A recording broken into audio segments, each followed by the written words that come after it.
C'est très rare de voir le développement de nouveaux matériaux. Le Self-Care 4, c'est un matériau composite de friction dans lequel on a introduit des charges céramiques. Et ces charges céramiques vont avoir un effet très important sur l'usure. Elles vont permettre une réduction de l'usure et une augmentation de la durée de vie du frein. L'industrialisation, c'est le changement d'échelle, on peut dire ça. C'est vraiment le changement d'échelle. Et il faut qu'on s'insère aussi dans des contraintes d'exploitation en termes de gestion de production. Il faut qu'on s'insère dans un flux, il faut qu'on s'insère dans un environnement industriel.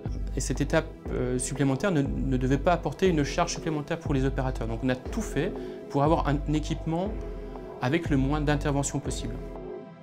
Et donc on s'est inspiré des autres équipements du site, notamment en termes d'interface de pilotage, en termes de principes de chargement, déchargement, en termes d'implantation, d'environnement, pour rester dans le plus près possible de ce que connaît l'opérateur.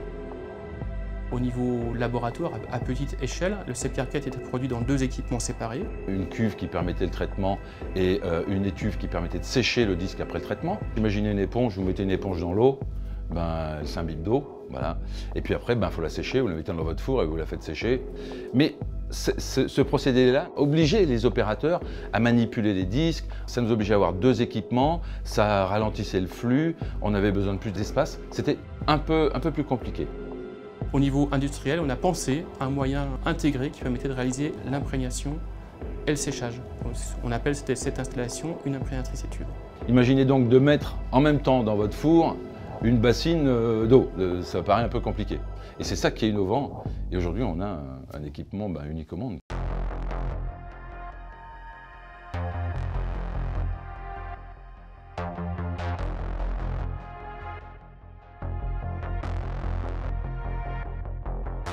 Il y a eu énormément d'actions qui ont été faites pour accroître la capacité, certes, mais également pour respecter l'environnement.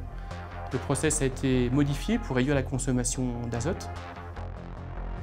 Et également, les effluents que l'on rejetait auparavant et qui étaient brûlés sur un oscillateur thermique sont maintenant transformés sous forme liquide. Et on n'a plus aucun rejet atmosphérique. Aujourd'hui, on est vraiment dans une phase d'accroissement de notre capacité de production en Self-Care 4 avec une deuxième imprégnatrice étuve qui va être démarrée en 2019. On a un pôle méthode qui s'occupe de déployer ces nouveaux procédés sur les autres sites. Donc on travaille effectivement au déploiement à l'international. Ce prix récompense une innovation qui montre à quel point on peut être capable de passer d'un concept à une innovation, à une réalité. C'est un exemple de synergie, de travail en collaboration avec les différents services.